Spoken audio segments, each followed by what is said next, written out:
Lima fao, fa mo iwa tasi tesi maletasi, iwa lua tesi maletasi, maletasi o fitu tesi malefa. Vala au nei loa i le telefoni, valu fa lua, ono tasi fitu, ma fa fesili mo le vaenga o fa lau i loa. 2AP, le siu fofongo Samoa, numero tasi.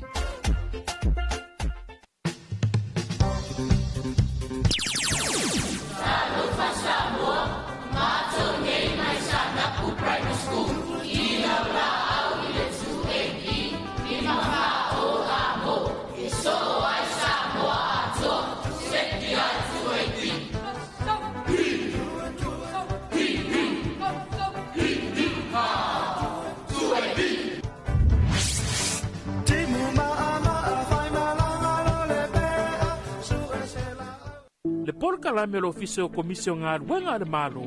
Tā lofa ma le laufu fonga fia. O le sini au tu o le whaale leo o nanga ina ia vave ma ato tōna le whaatinonga. Ma ia whaia ma le laufu fonga fia. Ia whaataua ina le whaale leo o nanga lau tele. Ma ia wha malo sianga tau sile tangata whainga ruenga uma le malo. Ai maise teime tau tuai mo le malu o le atunu. Ia mata ata ma wha alo. Ia whaataua ina foifina ngalo whaalia. Ale ma malu o le atunu. E alai pepa fesili ma le ngaru e whaatasi ai. Ma le malu lau tele. O le nau ta inga. Ina e tuina atu se au nanga ma le lau fufonga fia ma le wha mahoni e wha mani e ina e so se tasi o le mamalu le atunu ilona vave ma le lei ato o toa ma o nei swinga uma e a mata mai a oe wha ma ite swinga le lei ta alofa ma le lau fufonga fia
O le taimile watine vahenga o le tai ao hea o lea ua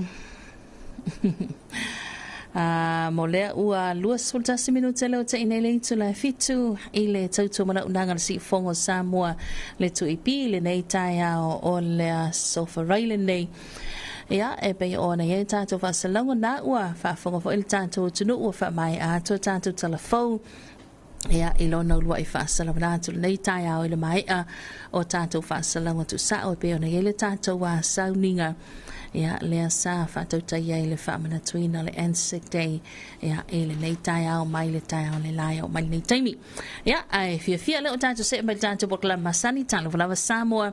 Ia o le ala fo i leo le whaatua tuai o le tātou porokalame i le nei tai au. Ia ona o le tātou sauninga whaapitoa ia alo ia mo le tātou Anzac Day. Ia lea sa whaasalawina tu sao nei tai au. A leo o fia lava nei tai au ma fatasi ma le sunga tu pai ia e pe ona ngai mai fo ia wale tau tai fo il tātou proklame ia ma lua tu e le tātou talo falava Samoa e le nei tai au ia so i fo maduia lau sunga tu pai ma lo le usu oka ia o nei loa po le ale tala e fa matala i lo au le nei ma lo ale nei yo e fa tai mo me uma pe wo va ai ngale pe le wo tino mai le tala paulo la le tala paulo e o tangata fo fa fo wina me uma nga mamai me tuai fa fo wina me uma yo e fa tai ia o le na e ale fese tala i le saunanga paulo le ne fa me ia e mo ai fa talo mo fo lo fo to want to know ia ile nei vaenga o le tai au e me se fo yo le tai au fo vi ia mo fa ftai le tua o mo fai ona te ina mai mo moli mai le soifua maleola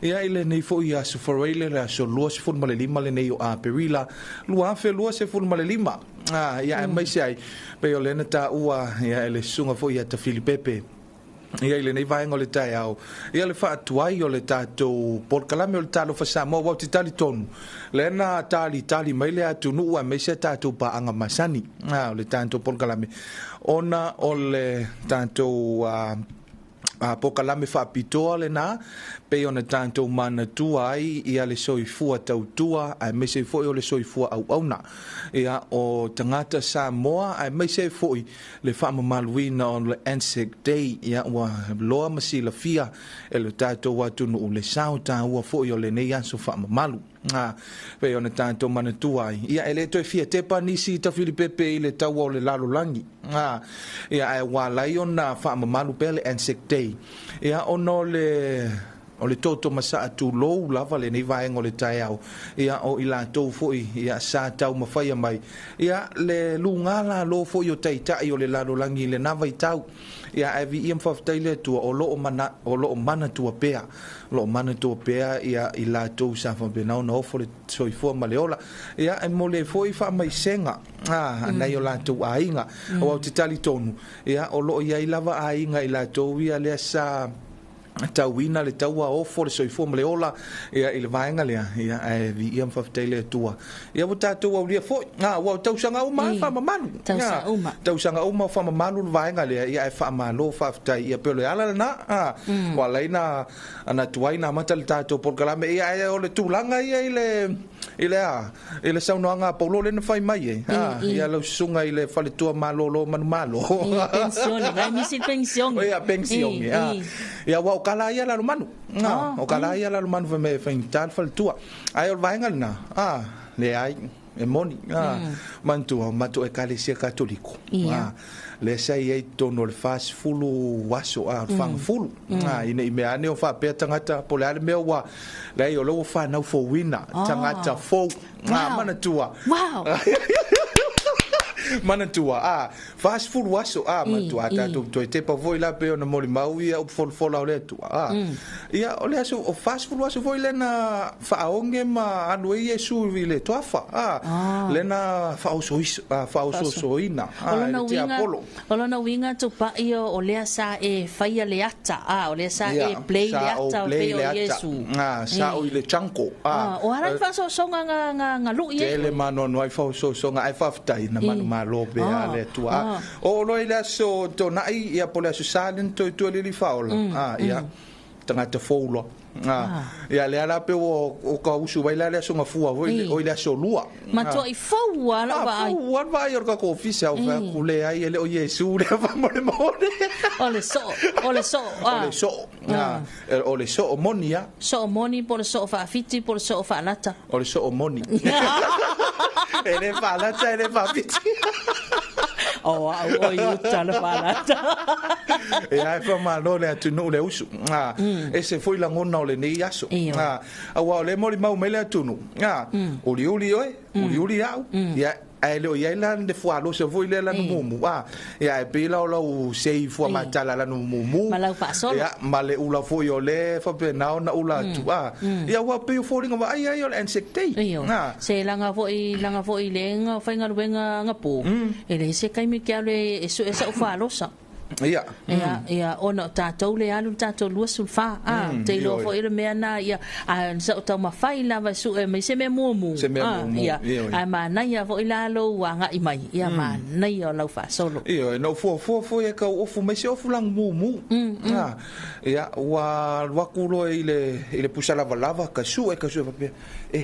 le ai a mumu fo I wale va pe lo la si di le o fuliuti la ia le o fuliuli il fale e po lo pe a wa kala le a wala ngo kulu mar faaka mai le si ula fa senga o fa kulo kusala lo miti o ngale o si o tina o ngale peten le o fa ku mam o le ula fa nga ula enga ula mumu sama ave me le ula mumu ngai le so fua losa ia le fo se me fa ngale ia le ngai mo lo fulangu luti mana ia ai vi fo la no ula lang mum mai le ula lo kama ke ula ia faftai na yo matua o le skylia lo tina yo ngai peten ia le ula lo tama faftai a ula ku nga ia ai fa ya fesili nga ia o le ale ula ia va ia ese a winga ese a winga o le skylia ese a fo ia la va ai ia pe ke me o mai fo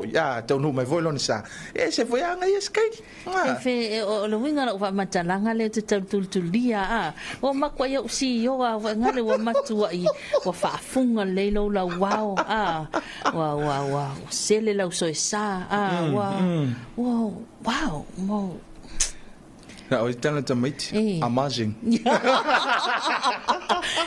o foi lá ele taimi fa penal period va penal sunga va so le kuma foi ava ile ai e mi foi ala lenga o ke ronga penga le lua eva ia so lenga ia lenga I le to afa foi va ai ya o mai fo saulova ai wa e se foi fa na fo wina foi mantua o le tangata ia e ia re ke me fa longo I fanga ia e te tau fa na fo wina wa mana o mia se e a fo fresh air mantua ia ke me fa fita audi le nga kai kongor nga luenga ia o le fale ia ma me fo ia la ma fai ka ko ma fo pe o ke do ma fa la vela o ke ngi me ma fa lo ma fo ia fio lolo ia o le wa for fitu leo afal fitu ia ile tautua ma na nga le tato wala leo le si fofonga o Samoa ta fil pe tato por kala mazani fanga solo ai fa malo atu le sunga ia la manu ia le te vai atu le tam fai mai ia la manu vala o mel telefone fa malo o au ia mo le fa malo le sunga ia la man fa tai foi so se le ni ia la man oi fa pe ia wa nga o me fa tai ia la man fa tai ia la man le ngat vok fa fangu kuri men ka poka la o la lo manu ele moi ela nga fai o lenga I po ato ele moi ke vai matia maki mai matia o le winga la fa mtalanga e o mai nel taia o mai makako me fai ki ai ke lo la la voi lo la manu lo o mal me fai ki ko ki ngela se van me pancake la ngo la no manu o le fia e pancake fai entena ja lo la ia o manga ayang ke po amang sa whisky super lo o manga ayang sa whisky super lo mang sa whisky famo ai sa ro vai mai ia vil pepe pai ia ko pancake la fura man piso Ia ai fa malo ngā ruenga le sunga ia man. E whaatala watu le sunga e o se whaumua. Le rok mafuta mai salato ainga ina i manukau i au kinani. Ia, manuia tere le Anzac Day. E wani sila le aso malolo. A wai pe o le sila aso malolo sa ia i tausanga o mawai. Ia, o le foi wa e se foi le tō whaama le whautanga wo iei foi le nei taimi. Ia e tātou mana tua pēr. Awa a fua toi a pei foi au le aso malolo le tātou foi atunu. Whakamaluina ai. Ia e pawal me wala au atu pēr le tātou ofisa le o aso malolo le tātou ofisa. Asu mai pēr. Le ai, a fio mai. A fio mai. E le wha pēr uma. E me se fulka ku vaenga le ngā ole opi le ngā le ai o tātou uma le asa opi. Le ai ar vaenga na le ngai rumo. Le ai pa Ia, tātou se mai lor tātou e Terina Stop 10. Ia, e musical nei taia, wa tātou wātua ele tamai taia e Terina. Ia, good morning e Terina. Malo le usu. Ai owe vela se ki fua mua e Terina nei taia au. Ia, tātou pesa msenga musika e Terina Stop 10. Se pa i al tali tu la valu nei taia au.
Whafianga it's Arena's Top 10, mai lewa bestseller Young Lovers, ata mai.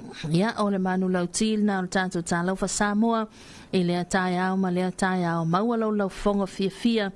Ia, e a lau suma iai e tā pena, matanga o ngā ruenga matiute. Ia, whatala watu le sunga ia tamasai, ia, le mafuta mai nai, baba ia, i Amerika Samoa, ma lo lava le lausu. Ia, i tiute fo ima whaiwa pia ana ilnei a stofi a tau. Wha au tātou musika ilunga tātou Eterina's Top 10.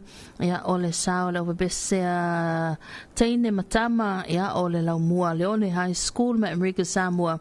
Ta moe maia oe le tau sala.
Whawhiwhiangana e Tarina's Top 10. Ia, ile nei vai ngale tai ao mai a Vea Wilson ina ua toi valu ma le awha minute le turn talia o le itu la e valu. Ia, whaawau pea musika ilonga le tātou e Tarina's Top 10. Puni ala waa le ai o te le tala ole.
Barcelona, así ua oi oi, lol fa pe ua loi loi,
Smile.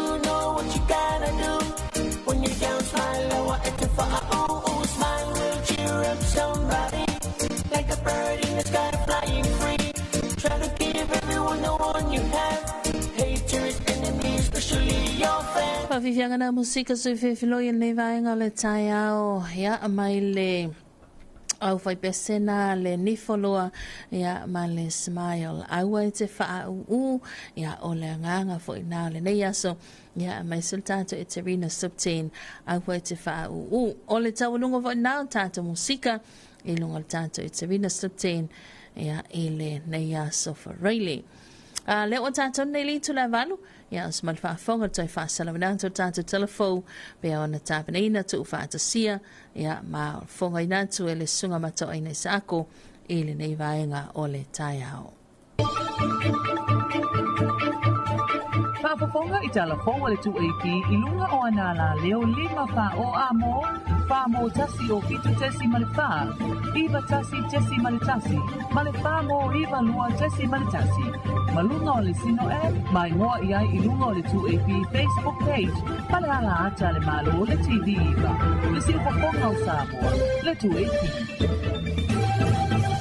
Talafalava o talafau mai vai whanua.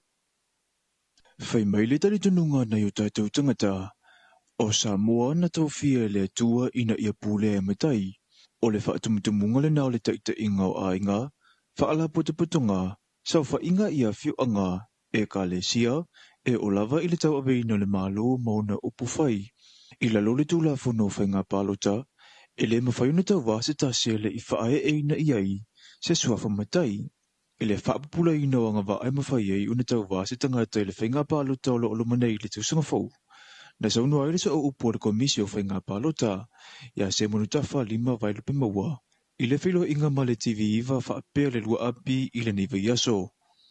Yo lo iai a pe te ala lai fafo au iai le fa da unga le na e te tau ona e malanga mai ma e nofo i nei ruta to watu no ia bole to luta usaka ma faila mo no tanga le no le ala le te mat ia e swafa matai ia e swafa matai ia ma le tulanga le na o lo nofo i nei le ia le te le umi fa tulanga ina le avatu e te sau te nofo i Samoa ma futa fo le no ma futa le tu malo ma se le fia ia le tūlanga o ia le no ia ma faile monotanga o le silna vale tau a ona iai o le whaatino lau monotanga fu i lea i lea fioanga lea e te suafa matai ai ia ona ma fai ei lea ona e anga waa ia vea oe ma sui tau waa ia ele vau ia le trofo o le malanga pe anu ni whalawe lawe whale a inga masau ia no fola i le umile pe ona iai ia i te tonu o le tātou watuno ia mata pena i o kai fon palok si wala var ka peganga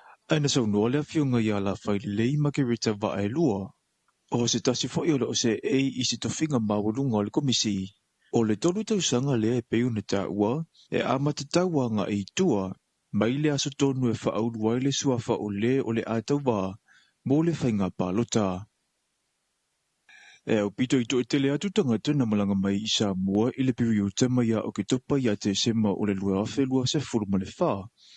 Nei lo o le ulua i toru masina o le tausanga le nei. Ua wha mawina le official whainu mera wha mawina o le apa ua e tusa lea ma le lua se furu 5%. O tangata na tau nuk mai, e tusa ma le 5 se furu lua awhewi tusa lau tolu se furu ma le 5. O tangata se asimai i Samoa ai le uni tangata nu o le tatu watu nuu. E na o le toa tolu se furu whaafe, wha se lau lua se furu ma le tasi. O e na malanga mai Nusila e toa iwa se lau tolu se furu ma le iwa. E to ono se lau iwa se furu ma le iwa tangata na malanga mai i Amerika Samoa. O Amerika, na o le toa fitu se furu ma le 5 tangata na malanga mai ai. Ma au si talia lea walipatia e toa 5 se lau se furu ma le ono, tangata na malanga mai ai. O lea whaili nei na whaunga ina mai wa ameli, ma wa alele malanga mai ai lu tatu watu nuu.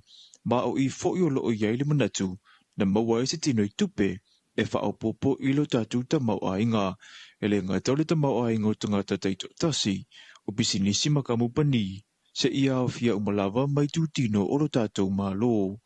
O ila tau na malanga mai e se lava ma fuanga, o nisi o whapoipunga, maliu, ta whaonga, whaau unga, a singa o ngā singa se, mai isi lava wha mue ngā nālai o nā whea Samoa. I talama le Pasifika. Ua amatanga tete le whainga malo le atunu o tonga le taimile nei. Ona o le ua whailo mai le malo saina. Ua o le taimi ua tatau wai una wha uma atu le tongi no le aitala fo le atunu u. Le tusanga lua fe maleiva, le tula ima yei se vesi tele le whainga malu tonga, na whetau wa iai tangata, ma whaalenga inai le tele wana tina e, o le nonga tupe, e tusa le ma le se lau iwa se fulu miliona ta la Amerika, mai le malo saina, le eli patia le li tio whaavau malo ni sila, e whaapea na whaunga ina e toi whausia i le atunu o tonga, e le ngā tole mo tole tupu, o le wafu whaavau malo i nuku alofa, whai ai mapulo ke te toi manuia i tanga tānu u, ma whaatanga ina i pisinisi la i ti enono mai i le seleni, e toi whausia i ala tau pisinisi. O le eita la furena lea ua whememea i aile whainga malo le temile nei, pe whaamata e saona whaonga ina te tau, e le whainga malo tanwai, e me se whainga malo i le temi tonu, le na eita la fumai ai le seleni, ai o leo le a mawhatia i le whainga malo le temile nei, i le tau tutongi ina. O le a whaonga ina le universite i Aufkilani e whaia i se whanutanga le Pasifika, le wafa atulanga e le tūtino le Pasifika e na whamale vaenga o le seo manga o le tātou tūlangi. O le whanutanga le nei, o le a talano inai a wala e whaasau inai manulele o le Sami. Ua amata ona le toi vaia i atu moto le Pasifika. Ai ai sei tūlangi e whaane nau lava i le tausia le leia o lona seo manga whaale na tura ma le ola whaale na tura o le Pasifika. Talafona mo le nei vaenga le aso manui tele tiu te mawhaiva o whianga i ai masio tātou atunu u. Whaafafonga i talafonga le 2AP i lunga o anala leo 5 wha o amo, wha mo tasi o fitu tesi male wha, iwa tasi tesi male tasi, male wha mo iwa lua tesi male tasi. Malunga o le sino e, mai ngoa i ai i lunga o le 2AP Facebook page, pale ala ata le malo o le TV iwa. Le si whafonga o Samoa, le 2AP. This ya sweet tongue and reggae music. Yangi e makani be whakalata a ene ala si ingo we kakala kosi oto ve e i e papai e lala i a koe tuunga i a ete o whamawhana tangi o kuloto. Tamila wantene vaenga o le taia o lea ua valu minute te inele itula e valu ia o le na ua whaafongo fo le tātou tunu i le toi whaasalo i nātou tātou telefou mai le sunga mato aina isa akol nei vaenga o le taia o. Tupai, ia, fōringa au le lei mai ia whafua tu le tātou ofisa. Ia, o le tūlanga le nā le tātou ofisa. Ia, me se fōi o hoso le la, ia, me se fōi. Sulungia foi fanua lanu lau ava siu tātou atuno, fōlinga wa ai o le alofa tūnoa, ma le alofa whaiwhai pēa o le tātou tapa au sili le langi le nei vaenga o le tai au. Ma le nei aso fōu, whapopo le soifua ma le ola. Ia, mai se fōi la tau na whana nau, soifua, mai le nei aso. Lua suma 5 o aperila. Ia mwhai voi, lau tātou i le tātou porkalame masani whamilianga o soifua ma so whanau. Walau mai, lua tasi whalua, lua tasi whalua o numero mwhai ona walau mai ei. Mole o whamanianga o soifua ma so whanau. Ia e whantalo whātu, ia i le tina i ana whawhiro, ma le lanto wa inga i nai taufusi, ma le Fido family. Ia me se voi nei o uso i a Laino Marici, ia le na fuwata pena. Ia i fe au mga luenga o le nei aso. Ia e whamanuia atu ia le aso le St. Mark's Day. Ia St. Mark's Day fo i le aso le nei. Ia le sunga ia Richie, ia e me se fo i. Ia le au vaenga, ia oi po i la tau i tono le Kalesia Katoliko. Nei e whaamalu ai ma whaamanatu le Feast Day. Ia o le tusi evangile fo i le o Mareko. Ia e whaamalu fantasia ia le nālae ia i fo i le nei tai au. Ia mai la tau uma wa vaenga fo i e ta ua le Altar Boys. Ia po le au tali misao le Kalesia Katoliko. E suru whanga uma i le sangato Mareko. Whamanui atu le Feast Day ia me se fo i le uso ia Richie. Ia i le vaenga le tai au. Ia il tātou wala au, tā lofa. Tā lofa. Ma lor soi fo manuia, sau no mai. Tātou por kalame o talo fa Samoa. Oi talo fai ia le na ai wo toi tam fai mai lo toi ar pese ta to vala una lo ta si fa lo ta si fa o ia numero fen vala au mai ai ia ile tanto a por kala me fam yanga so fo ma so fa na ia ile nei vai ngol tai au fa tano fo foi ni so le malu so tanto wa tunu le na ma funta mai lungo le tanto Facebook page ala le tanto Facebook live ma le tanto YouTube channel Faatalo fatua ia Tamara Mikaele tai au manuia i le lua ofisa malu le fo'i e vai tu fo'i i le porkalame matango fie manuia le lua porkalame le nei tai au fou manuia fo'i tiu te mga luenga o lua whenga iai malo le tautua i le atunu o malo fo'i le ono sai alofa antu mo oe ta Filipepe malo soa ia whamanuia le tua ia o lua God bless you all. Ia, el tanto val au luanga i mai tupa i talofa?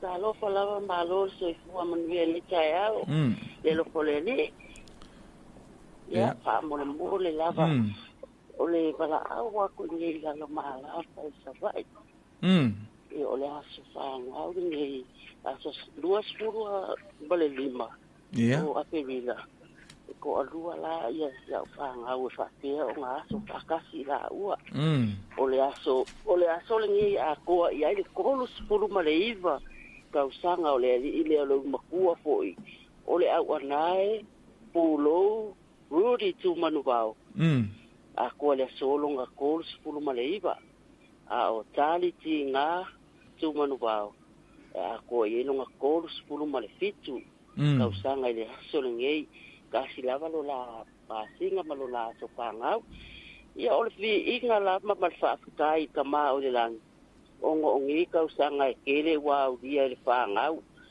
o se fa ke kai sili la vale ka ma o langi ongo ngi ka usanga wala dia mori a koi lava lo faanga o nga ma kua i sa ngei la malava o vito lia tu manubao ia ma tu manubao ras la malava ia ai mai se lava ia nga yonga uso ma onga kua fa fingi a o lo fa manga ku le aso pa nga o le wali nge me le ponge australia le aso nge le ma ko ke mo moria ko ya le nga fa kai ile ko ofisa foi e kusa male avangoa wa maua e vaku ai foi se fa mangi nga le aso pa nga o le fa nga o lo fa manga ku le aso nge australia me ponge ya lo ponge le akua ya maua lo la malos ya maua foi le fia e mai se foi o le fa nga o le ile o tali awai ko ale lua va ya so le ile o ruri tu malubao o lo fa manga kwai lo la so i australia o ko fo i mai la i ta mo ngi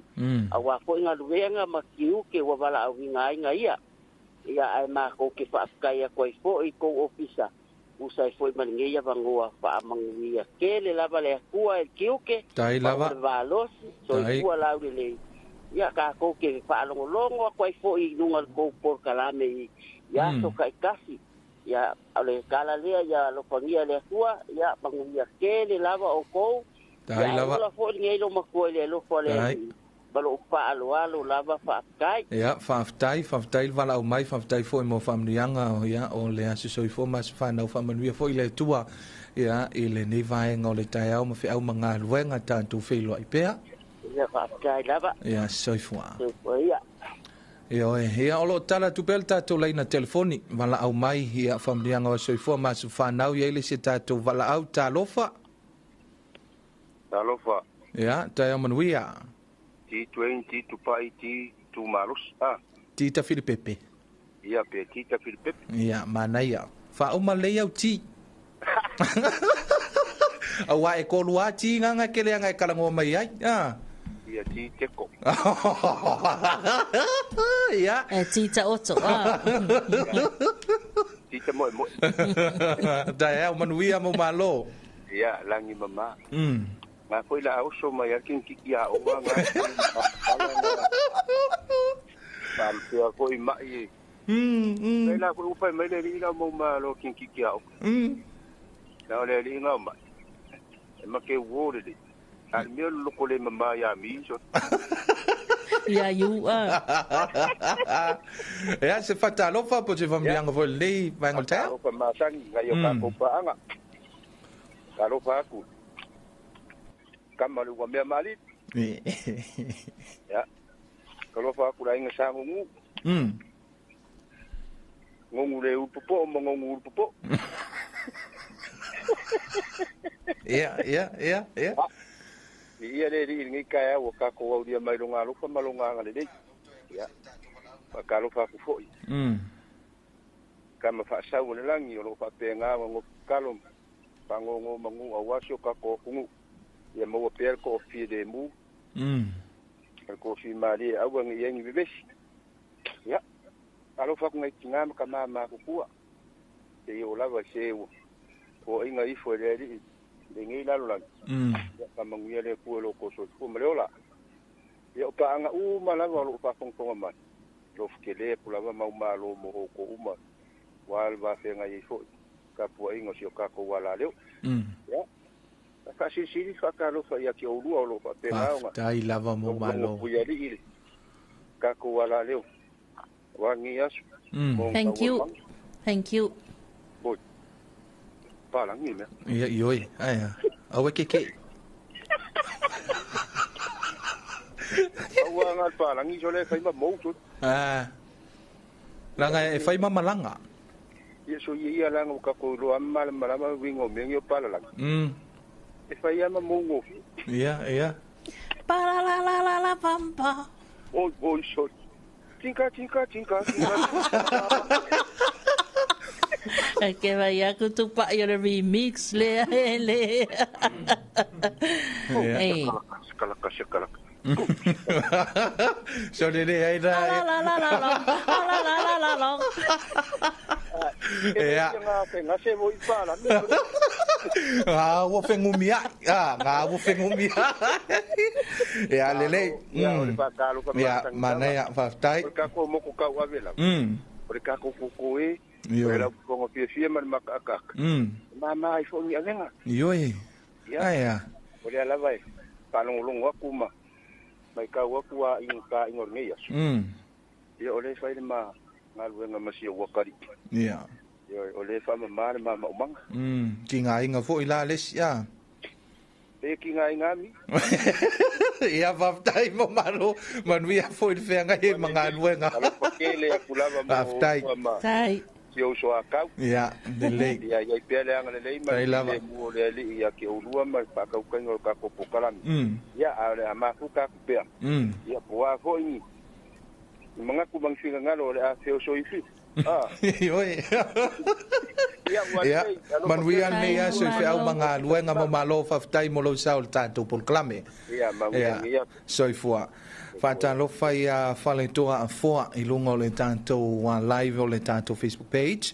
Tai au manuia le alofa o le tua malo lava. Ia, manuia maneia le pese o le tai au. Ia, o alofa anga Love from Sacramento, California, USA. Ia, mamao le vaenga le Faatalanoaga mai le tātou pa angalea ia me se foi on se Yuli. Good morning darling. Ia Faatalanoaga tu foi ia la sunga on se Matilda Ching Tawili Ili. Ia morning brother ia Faatalanoaga tu foi la sunga Matilda le vaenga o le taiao. Ia me se pa anga uma lava le tato wala leo mal tanto por kalame. Ia ile ni vaenga o le taiao.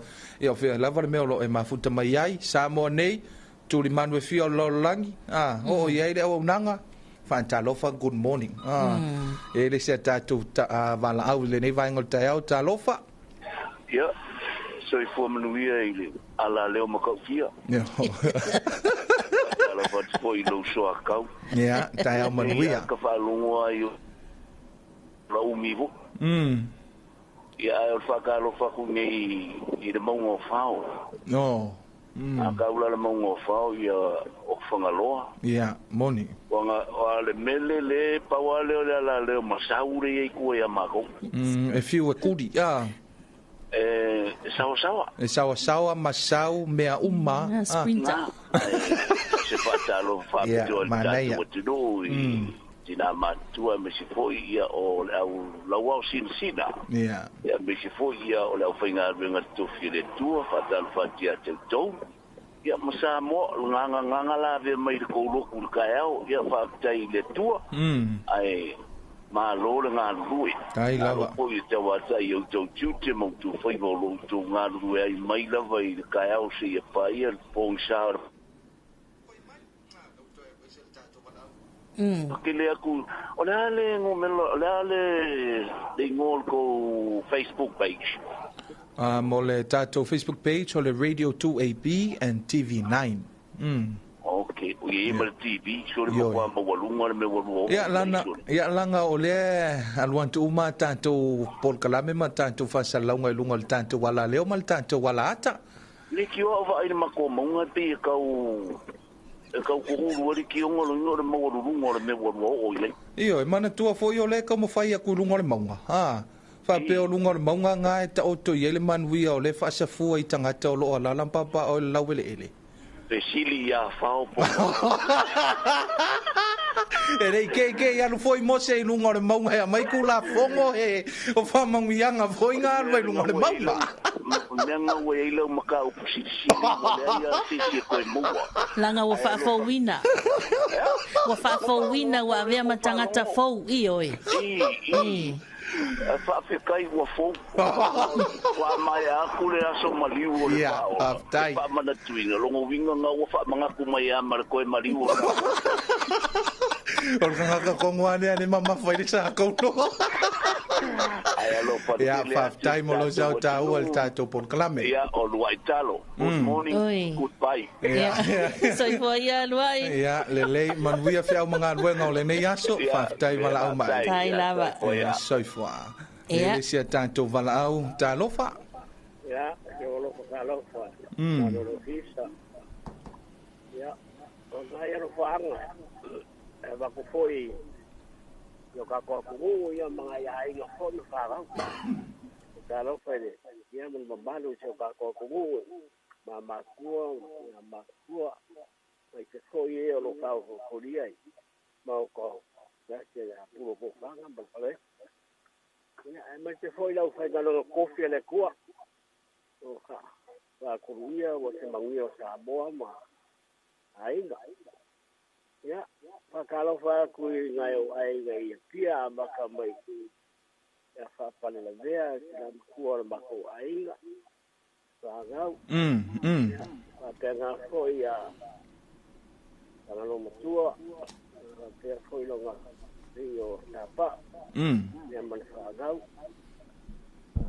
fa ku fa mangia ku fa ga tenga ni ya dai lava ya pakalo foi le tionga se yuli ya kaua oi me fangau ni fu fuango ni ya so ma ko kalamba ko ni ya lo e ko apisi ya ke ni ya pakalo fa ku mayo mako ai ya vea lo lai de rio lo lupe sakalia yo te pola ngai ko fa sige mala ko fangau mo ya va ka fangau ya ngao mi vale sungai te kopo no ko yalo ya pa foi ya koru yoga ma ya sala ya mai ga umala wa fa ko ka mai yo ma ko bu ya de al me lo fi ku ni mo sori ya ai me ho para un sala un ma ko fo pare ya pa kala foi ku kuila ngai o ai ga umai ku kuila moni ka o fa ya wa ga no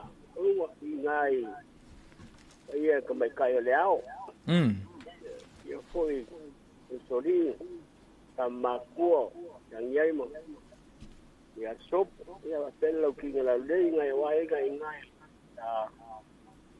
tengo ahorita me la ngau ya pa per foi tengo wila me sang ngau ya pa foi me sang ngau tele me o yang kai ngai pola ya pa pe foi so ko singe ngai onde ngai sele ngole ngai pangai ya ya ma tia o so ngai to sia ngai walo ka fo ngai pangai la lei brown mo sionga lua ya ka lo fo foi ngai o ai ngai faringiu ya lele ko mai ya mangai wai no umala wa fa ko mai kuila ya pa karo fa o pa mausiri kele ai ngai to la ua ya fa tai fa mausiri fa tai lava ko fa mal fa ko pa ia wale ko siol o le soifu maloloinga ma mea uma lava o ka komu o lo kaulongo kuiari e ko suga tai lava kai au ia le tai fa mausili mo lo sautaua mai se le fantalofa ia i paanga ia me se fo yo ainga ia o le tatou polkalame talofa Samoa manu te leina lava fe au manga luenga o le nei fo ia so ia soifua ia fa mausili o nisi o tatou paanga masani ia fantalofa fo il tina ia lita ina i vai mea ia me se fo ia o paanga ula vale ta ula paanga ula vale ma paanga masani ala ia le tatou ala leo pe la le ia mai lolonga lua ia kusa pe o au panga mamafa ka manga o non le inga sanunu ia me se fo ia sua o ngasu ia o le afoa ia ina il vaenga le vala o mai fo ile sia tatou toto Ia ferretti. Me se fo ia mau malo. Mau malo na wa tolu ai ona malo lo ia lo ngalua e pesio na lo na. Ia me se fo ia tina ia fa vela ma futa mai nai. Fale ula. Ana ia. Na fo tala la na fale oloa e tautua ai le tunu malo le sai fa vela. Ia to pai. Ia to mai e lausunga le o le lau nota. Ia ta pese o le aso i forma le asfana ia ona o le tatou le se tatou porkalambe lo audio li mai ia le ia le atam fai atu le au fai pese le so i au tafa ia val au tu ai loa ia so mai o le atam fai atu ia le tatou nota o le tatou pese Manu ia to wasofana manu ia to wasofana manu ia to wasofana fa amanu ia le atua happy birthday to you happy birthday to you happy birthday everybody Happy birthday to you. Family atu aso soifua ma aso whanau. Ia me se foi o aso fia. Ia o ilan tau o lo whamaluina i le nei aso. Ia me se foi o le sulfanga le sangatu mareko. Ia le autan misai na i mulivai. Ia ma ilan tau uma foi sa whengai foi malea unanga ia le kalesia katoliko lo sulfanga. Ia ile aso mareko. Ia me se foi whamanuia. Ia pe ona tātou whamamalu ai le nei aso le Anzac Day. Mana tua i la tau na masa le tontu tu lou. Ia i taua fo i o le lalo langi. Ia pe ona ia ile nei aso. Ai o lo o ia ile sia tātou polkalame o lo o lioli mai. Ia o le Faatalanoaga le tātou wala leo. Ia ma le whale o lo whaatoanga. Ia ile i tula a whale walu. Ia mai alfa vivianga nei. Ia ona se o ilea ma le tātou whelo inga ma le whale o lo whaatoanga.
sweet tongue.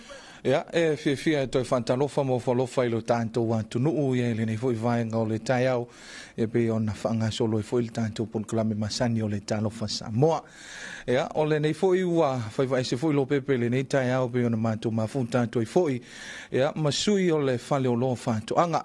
Ya pe ona ye foi le nei vai ngole taiao se tala foi ni si ola tu fa la wiloa. Ya manisi foi vai nga ya ona si la fia lo tato wa tunu. Ya awa le wala lata mai foi ya le fa maluina ya masasa o le vaenga taua ya malisau taua foi ona itinama tamam ya mole tanto tunu le nei lawa matou fatasi atuai ya male sunga ya soke tu manuvao ya me se foi kreka sam ya o sui o le fale o loa fanto anga ya le nei vaenga taia fatalo fatu ya i loa sunga po loa fionga foi mole tanto pol kalame Taya manuia. I lau sunga funga o le polkalame ni tuna taya o atasi ai malau soa tau. Ia, ili whengo fia fo ili alau suma taya. Iyo e. Ili tulanga al pise lau wala lau waiai. Ta tonua ui ele whatonton fulau ina losa. Ili ai ele o le pailate sa o la wala ave vale le soa tau. Te vai atu ilua kia ele tu ila le tu. Ele tu mamai na foi ani taya. E o folo fatu ma fatalo fatu tato polkalame ia masani ai. Ia se farele te tasi whainga paanga tato ala whasalau ma le tato ala ta ole tu e pi ma le TV nai. Ia ma le whalolo lo mo whaatoanga. So o lava se taimi, so o lava se aso. Ia e maua i lava wha mama avenga. Ia mo so tato atunu whaatalo fatu tupu mai ia i lato fo i wala to maua tato whasalau. So o lava se vaenga. Ia whaatalo fatu tato polkalame le tato ka peneta lo ia i la tofo ia fa ton flawina so tato atunu atala fa tu malo pule malo fa yo faiva ia tofo ia pitola au ta mama tina matua tapta po ia le faiva tato le fale me le faf ia le ngate le utamantai ia to tofita tato tenga lue fa malo fa tai mo ngalu nga matu te faile ni yaso in yaso te tasima so la fa time ia o panga o mal tato fa lo ma tato ala fa salau fa tal fatu ia la to mo la to mo ia le no mai mo fa fongo mai tato por kalami fa tal fatu tato por kalami ia mai le pulenga male o fenga luenga fa lo mo fa to anga ia fa tal fatu ai ia ina ngate le fa pule mai tu malo te tas ole asolua ia na mato au ia toile avenga o kare tu hari tu malo pa e se fo ia le tu langa nei ia le lo fia tole atu ia po nei tatu ai ngere na fo ia tu malo e moli mawina ia tu langa lo ia tatu lo le upula vale le ananta ia best quality best brand ia ole na pe ona wa fa formel tatu tunu pe ona tana tu vo le uso ya greg best quality, best brand. Ya, hamata mai lo sunga soke ya poani si o vaenga. Ya, mole tanto fan la wilo fo le fanga solo le tanto fan le lo fan to anga va mod. Ya, fa taila va mole no lo sunga fo le tanto po kami to sai fo ima ni olo mo to no fa olo fa to anga. Ya ngata fo ile. Ya stai mi to fa manata fo ile tanto fa la wilo lo alu tini ya.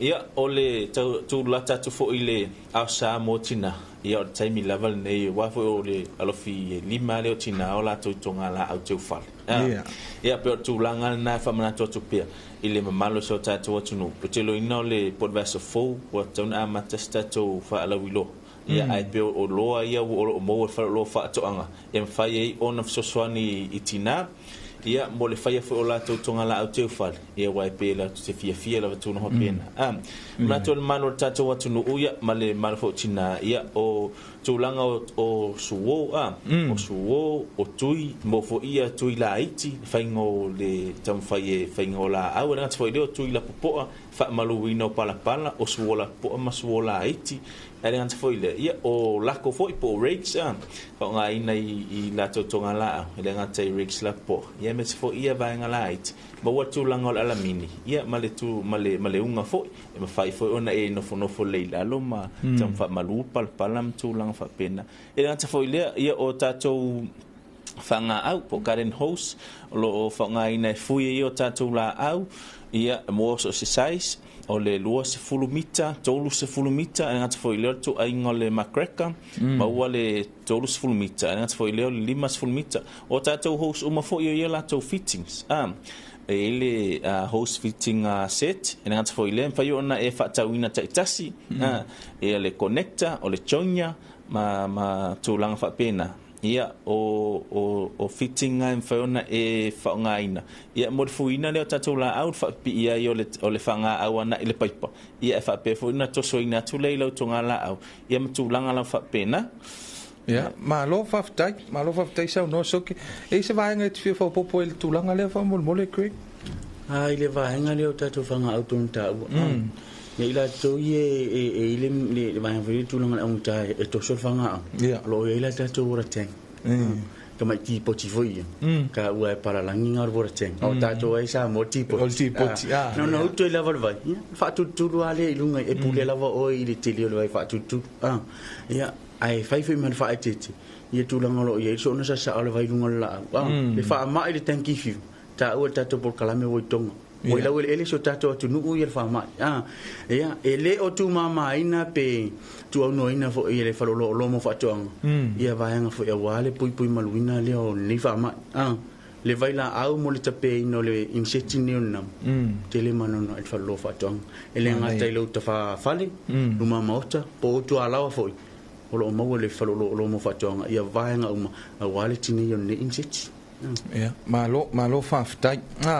Vai ona toe ta ua le vaenga foi le a wao le ai tele ina maua i lunga o le tātou. Me sia paanga. A wai ta ulo le tātou whale o lo whantoanga. Ia talo no mai le tātou fertilizer foi lea. Po lo whanga solo pea ia le pa u lea mal whala ulo le tātou fertilizer va mone. Ia, o tātou fertilizer o le uvia, o le NMQ uvia peo nei ele lei po lunga le tanga. O lo o whaua wina pēna masina atoa lava nei. Se lauri mas furu sa whalu nai. O le wha mama avenga ma le pau. O nau le ivas furu iwa tala. Ma le tau la o le kasi le kilo la wai balu tala. Te le atu nei le tau o le whang tau la ma le. E o lo o maua wha mama avenga le tātou a company. Ia le ngata tasi kilo. Ia o le 2 kilo. Whai lava lau whiwhiringa. O le whaonga ina i teimi ala ngā tau. Ma le sota inga i o loa ma vaenga uma whaonga ina. O lo mauto mai maanga wa aila whainga ruenga. Wha mtalatala ina i vaenga te tasini. A wale whaonga ina o le tātou fertilizer. O le fertilizer wale ni.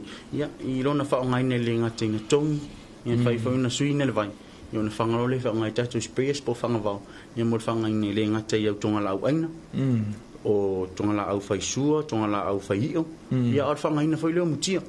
Pe ona lau ilo so tātou tunu. I whanua lanu mea mata. A whanua lanu lau awa. Ia, ma naia. O le na e ta ua le i ele tātou vai la au foi le awa laua le toi po mala e le tūlanga le pesi ai o le whamai o le tenki fiwa. E mwhai ona whamanino mai le tūlanga le a soke wha mole mole. Ia, haftai lau mala manoa. Ia, e whamanato tupele malo tātou watu nua. Ia, tātou vai la au lea mo le tape ino iniseti whalafua. Po o le namu, e mese le namu lo whea ina ia le whaama ilne. Ia, lo mo wata tātou waila au ta o le icon. I le whaolo whaatoanga. O le waila au nei, e mwhaiona e suina i le valu, i le se furu lita o le vai. A e mwhaiona sa uma i e tātou waila au nei. E mwhaiona whanai to tonu, mwhaiona whanai fo i fafu. O lo maota mano lau. Ia ai o le whaititenga po le a foi, po nisi ia whamomonga le mo le whaongaina. E mwhaiona whamatatala tupo la tātou o whaingaruenga. Taimi apalai e tātou waila au. E le mwhai ona no foia tonu o tātou whale. E taimi whangai le tātou waila au nel icon.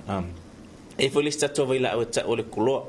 O le tātou waila au la nei e whai asi maalosi la titi. Whai si maalosi o le waila au. Taimi apalai na o whafo la mwhai na apalai e waila au ni. E mwhai foi na whangai e man tō fo i taimi nei tō ngā la au teu whale ua. Pero i nā ua whai manofua ngā amanu. Whai manofua ngā anamu. Ia manisi fo inseti. Ia mwhai ona whanai nei o tātou tō ngā la au na o lo ono foi. E mwhai ona tape ia manuna ma au tawha whale pe mwhai sau noa. Ia le sunga ia Greg. E mwhai ona whanai nei tō ngā la au tawha whale. Ma so se vaenga. O vaenga tātou te iloa. O lo tu ufua ia nam. E mwhai ona whaatama ia. E le tātou waila au nei o le icon.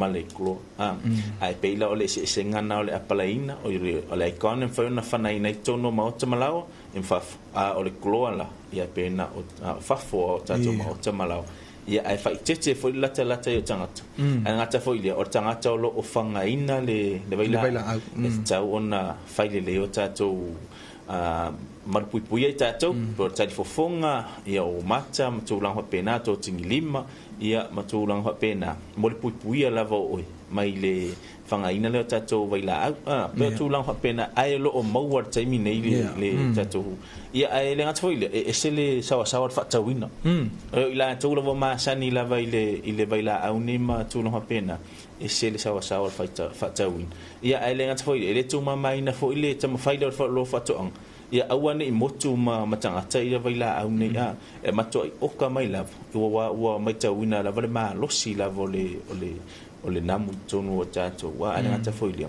happy joy nei talfata yo pia yo tulanga pe na fa na to le malo tato watu nu so watu le falo fatu ang ia monisi fo yo information ia mo fa ngai no tato vaila au ia ma lona apalaina fo ia wa fo le mal pui o tato ia malo fa kai o tato ia el vai la aulia mantua ia si vai la au ia le na o mira pe mita en fa no fa manino vai ngai nei te iwo fisilingi ia fo le tato tu no pe mana o mia fo ia pe mita le mai ia si vai la au e apalai fo longo vai la au ia le fa ngai le namu va mol mole ole faro lo mo fatu e se le lo foi tato tangata ia tau ave la val falo lo mo fatu ia tu la fo no o le tato allo fa tu de lo te tua o ia pe o la vai ati na le tasi ale vai la au fai pe na le vai la au tasi deso por fa pe al tato vai la au le wo va ai falo lo mo fatu o lo mana o mi se tato tu nu una tonu le ma fo ai ese la pe mi tamal vai la au ai se fa pa fala foi le ia ina ia fa una launga tasia ia le fai business matanga tate to tasi la vai e la tu fa ta lo vai la vai la au le mo le fanga inset a fa ia foi la pe mi no la le lo fa foi la wa lo fa lo fa to se va tu fa pa fala pe mi ia ai se fa ta fa la voi tele tato vai la au le o le si tu benefits pe afa pe o lo mana foi le pata wina vai la au le motulanga le pesca nchu afa pe o le fia fa sa business tu so le telo tu fa ta lo vai la au le molo mot ale te fa longo le mna o mia me le show so tanga tele vai la au non fa ta lo vai la au le malau spray fa aluna pinga ya malau business teminga kama private foi nga la voi de ta tonu mai e fa lu ina fa tolu wina la se le ni ne fa ta wina vai la e la company la titi la au so yo ni si tu benefit ni ale lo kwa se le lo o me ana o ya fa tino to lo lo foi na tanga te si ta per initiative fa la fa ye pole manu fa la fa foi yo lo tam fa ye e tine ye le lo malo lo ne so ta to tu ta o te mo so lo so ata ya ele tu o no in company ia o loe tu natu ia manisha vai nga wale pui maluina leo la maloloina safety gears a to umala val falo lo fatong mai la vai lo tum lo lo se pa ia de lo fio o lo mo vai nga o le pulo o le mata talifofonga o vai nga so o lava se vai nga lo tino lo valola to tingilimo lo ye vai nga mai o pau to tingli mo folo ye wa sau lava mai luma tam lima wa tau I me le o pe la wo lo sleeve le tam lo ye tam lima o tapudima o tulima baenga o mai o fo na lo I o vai wa ye vela kambut tulanga nan steel man steel tulanga vai o le wa me e a pare wa me peso del pala ele pala se tulanga yelo aun se fe malu puipuia tulanga lo ye lo la malo loina ya malo faftai ya le la weta wa ya safety gears o la se tulanga po u mas fala lo la wo fanga solo e wa la fa longo mena tunu mai mo mai fa pe ma ga ye me la ka u me la wali ia su watu la matala tu se o matu ina tu se pa u ma na ya la vailo ya wa fo o ma ya wa ele ngata mo tanga fa ta ya o se so ni nga fo na ya ma o ma so ata pa pe o son ya ngona ma fa ya por kalam ma fa ta wina ni olo ina ya fa fa ta tenga titilo mo tanga tala tu fa pe yo la ko la mu ala wali la so mai matala mai ai fa lo fa tonga yo na la na sto e tanga ile tato safety gears squid paling ya ya ma lo fa tai le na ta wa le na si foi a pe se tu malo o ni vai nga ia le na ma fa ya fa tonga ya pe oni ai me se vai ngo tu sa me fa nga wenga i tunga la au fa mol mole e tele la vai le tu langa le pa povi langa tato po pa ma moi o pa mo ia penga fo I la tu le ngata fa in ngata fa di o le to mai mlanga va ile asia fo ngata fa ke lo fo o le sanga kala ngata fa ke va ia tu ai ke fo ni ngata fa le me cha ya lo para fa le mo ke va ia ku lo sa le ke e ku a we ni o lo tele mano no ni sio va nga ile fa nga faiva ele ngata le mau fainga fai wala vai ia tele maleno no yo tato upenga o fi faangota le matau matua matau tier sa ul fallo fato angalo we o jala wole to fa le lo fato la fo tilo ngatai ya wal fallo lo fato angai no fa ingoin ya o silsila fo e ser tele to mai malango fa ai le au fa fato angam fa ya tina ya o tilo fa lo pai pe pai pa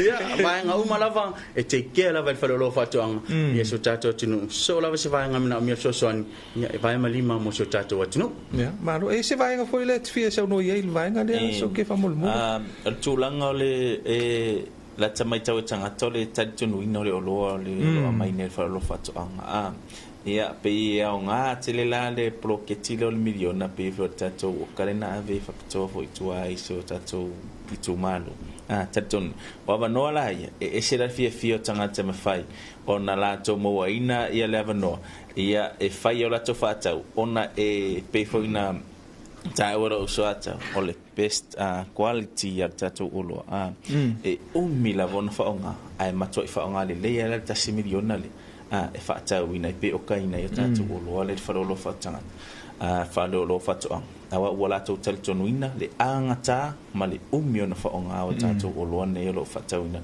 pe o tatu pa povia ya tatu pa pet wa lo fa ta wina ia on matua I umian fa onga me te fiu to so e foi tato siaki e fa onga ina to so tato le tato waiane ia pode alto ina malo si to so ina tato wa pa po vi le te tai ona motu ia matua ha pena ia e umana kelvin nice to matua fa pena tato pa fa ngata lava ona o ia se eli ia po tu lang fa pena ile au foi fato anga la fumanu ia fato anga meto lo tu lo ia e mato ila to tel tonuina lava ia tatou pam tu no hapena lo fa tawina tu le fa lo fa to ang ia pe tu langana ia ile fa popoto I foi ia tu langan mano tatou atunu ya malo fa tai malo sa no sok o e inicio tatou atunu o lo lampa pa o ia tu no mau e foi inicio ofisile tu ina mai ia ila tu wa inga la le la nei o lo tala no vai foi ia pe ese au nanga le tatou fa le lo mo online shopping foi ona o ka tu tongi mai o ia e piki nem foi ona fa manino le tu langa fa mo le crack ta mama tina usum to fa fino o la lampa pa o tu mau ia po ai ta malele me fu o lo ia tatou o nanga fa onga ina mai samo market po le maua e na li siti lava mo matou ai product mo i siti mo matou ai o lo mo oi fai meno fa tau online o lo ia foi ata to va mo fa to ma ona e tau mai tatou fa do lo i tu na te foi luna tatou penga trai langi mo fa onga ina maru tatou tino ai tam lele me tino mau le ngata le tatou Facebook page fa onga ina me tatou Facebook page so se o lo lava fai fa lu nin fa lo Fina tu lava tato Facebook page po tato website ia po tato mai ngai mo online shopping I fai tato fai fatanga ya malo fa tai mesilio manino na vai ya e ni vai ngoi ni fala wi lo mo avao ya me se voi ala to telen sitting ia vai ngo pena ya me se voi me o plo wa ya le sito ina ma le se voi lo matu wa mutai u sa tu o me mo ni vai ngana o le tato fole o tato ye tu ina mai le falo lo fatu anga ya tato plo lo wi pena ta u ta me lo ma pe la volo telefon na ona fia tu mula fa onga lu le ploa lo wa ye temi fa lo fa to o new generation fa nga la volo ma su e fa ila le ploa mo pensin ai fa men fa ititi a wa lo ye ia fa ilo ilo mo fo tonga mo fa ngai ne lo fa pila va pitu tu lo a fa pia la va e fa fanta mo tu langa lo tu la o ye si silai fe sidi o le alinga ngana te fi fe sidi fa lo fa to a se o mato tali yorana ye o mato tali ia a se e fa lo no pe fa fonga foi a mato tu na tu so se ngana la va tu na tu fa mamla mangala o tato lo ni ia ma lo fa tai al tu langa foi le so ke le service pe ba bela o uma le wo ye se me fa le tonu man spare parts o me fa ngalwenga ia new generation lo tanto ye lenta we le sunga ya Greg fa mole ia fa tela no pe fa nta o itinio tanto po klame tarua ia o le fa lo fa to anga e o taimi e fa ona o kaina mai o tanto o lo mo fa ngai ia e follow mai tu ma tanto parts tu langa fa pena ma tanto service ia ele fa ona na tia ia telefo inisio va nga fa onto tu inato ia matoi fa le ia fo ia de fa lo fa ang ia pe fo na fa popo yo tanto parts ai nga tsa fo ile na marta to tunu afa pe na e fa ta wina fa lo fa ang ia o fo ti to eba tu ita ai le fa ona mato so ani i masini esele va nga na e fa ta wina mai eba tu ona ile ma fa ona mato o kaina mani parts mato la fa pena pe so manato na le malota to watunu ela ngata fo ile te su mai malau masini mai atunu mau ai afo ele ang ai pete su watu o fa lo fa to a fa intala va ona mato dio mato langa fa pena ona mato tele o mawaina ia pa to lo masini tu pena o masini da mana e fa ta una fa lo fa to so se tu ainga masini lava ngata fo ile o tato sprayer pe tato mist blower ia matato blower tu langa fa pena ia em fai on to fa le o ile fa lo fa to matato au na ngala tele lavana ia male malo tato atunu ia ma lo fa tai na fa fonga lo tanto atunu o ia pe ona tala fo inisio vaenga ia la fo tu ia ile lo sunga po ani si vaenga muli ono le uti lo tanto taimi ia mal tanto por clame ia wale mai mo mal fa fonga mai fo il tanto atunu fa mon mole o mana onga fai fatto anga la vai ile aso maneten ia so fai so lo ia tato nei fi montato i nei le o lo le mo fa lo fatto e fai longa history e se vai le story ole i nei fi o fai di demo kama ta fatolu ma ta masa no la lai e fai longa history e ia ila male tato nei fi le ir correcta pol nei fi vele le colocare si tu lo e ala na fai ngo in colocare Kira sila foi la le pa o kolokkai. Ia. O le matua malo tia a. Fausi ina me tuna nga ning fa ingor kolokkai. E uma to ina malo e sasa ina ile ne file pe tai le ma pe tai le wa me. Ile nga wele mo tu ile pi o e to e pole tu foi alfa ili ele ai. Pa alfa ili le ko smooth le ile me. E ko pe se palangi girl le alo le me wele. Ia sila tu langalo ile o lo. Pe ona ta ile best friend best quality il faili lo mau mal tatou ne ngata le tatou oso tali tonu ama mon mawina na fai fatu anga le oso lo tatou ile o le talo e mau mai le oso ma le o le fai ma ta amu le ai o lo fai ile le lua ise se lenga vo ye tu malo na tonu la vale tu punga me tatou fale o lo mo fatu anga na sa o tatou oso mta tiali ile tolo pa vola lo yai in size like titi fe lo la po male overseas la mta tiali sa o falo lo fatu anga le woya tu langana lo i tato lo e pe o lo e fa yo la tu tala anga fo i le no fo lo fatu e tala no ya e lo atu le se nga tupulang ale sa o tamani pe no fa ya e new generation pe sa o 5G la ye lo mo 4G lo 5G yo o skai fa 5G la fo ya luma ele alu tu step forward le mi ele pe tu langana lo i tato lo ma to titu ni mai ni fa mali ina o il tanga ta fatang la o se le ni ile ta wala nga ta mole o lo fatawina ia isi si vaenga so ke fa bon ia mole to la vale nga fa tai ile malo tato watunu nga ta foi le ia tato ala taron fa piona fa la wilo ina o tato lo ia mole malo tato watunu wane ngalo pe fiona sa no le se Greg le ni tato wai ia tato fa la wilo ia la tato uria ia o tato tonga la aina mo fa mata tala ina to tato lo ile tayarne ia o tato u ia le tali e fa o la usiusina ia o tato meto tonga la aina tonga la te fale tonga o la au faio i o ilunga ia ma pe foi o palpala tonga ha pena ia o taimia ne fona fa tawina sa tanga u ia i se tau matua i pa u to pa u la ia mo le malo tatou atunu o tatou whaalawiloa na ia manuia tele nei aso Samoa mo whasausauga ani pokalame ma whiau mga luenga i manuia tele lava o tau whiau mga luenga o whiangai nei aso ia mai le au whainga renga mo pulenga ia whalauloa whatuanga whaftai te fo i lau sunga te ta ia ngata fo i leo tatou le tatou masi ia mo tatou pokalame ia nei tula o tai au manuia tele nei aso ia malo whaftai ia o le nape o na mai moa ma whafonga mai lo tātou atunu ia le whiloa inga le tātou pokalame ia mesi fo i sui ia o le whale o loa o whatuanga ia ile nei fo i vai aso ia tuli tau mai le isi tātou whiloa inga le vai aso fo tele manoa noa ia tūlanga ia mesi fo i o whaalawiloa asi ai pe o lena mori mau atu ia sui nei o whantoanga le office le whale o loa whantoanga new generation best quality best everything mea le mau le tātou whale o loa whantoanga tuli tau mai vai aso fomo se isi whaupoponga ia manu tele ina lava le whengai o le atunu ia i whiau mga luenga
Pacific Representative Heike Alfson says these are a good start, but that Pacific nations should strive to achieve 50-50 gender parity. As the name says, they are temporary. They are there to rectify entrenched, long-standing discrimination and underrepresentation of women.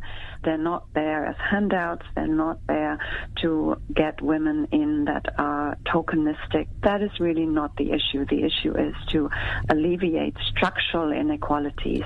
Alifson notes that island nations are beginning to acknowledge that representation issues are a conversation worth having.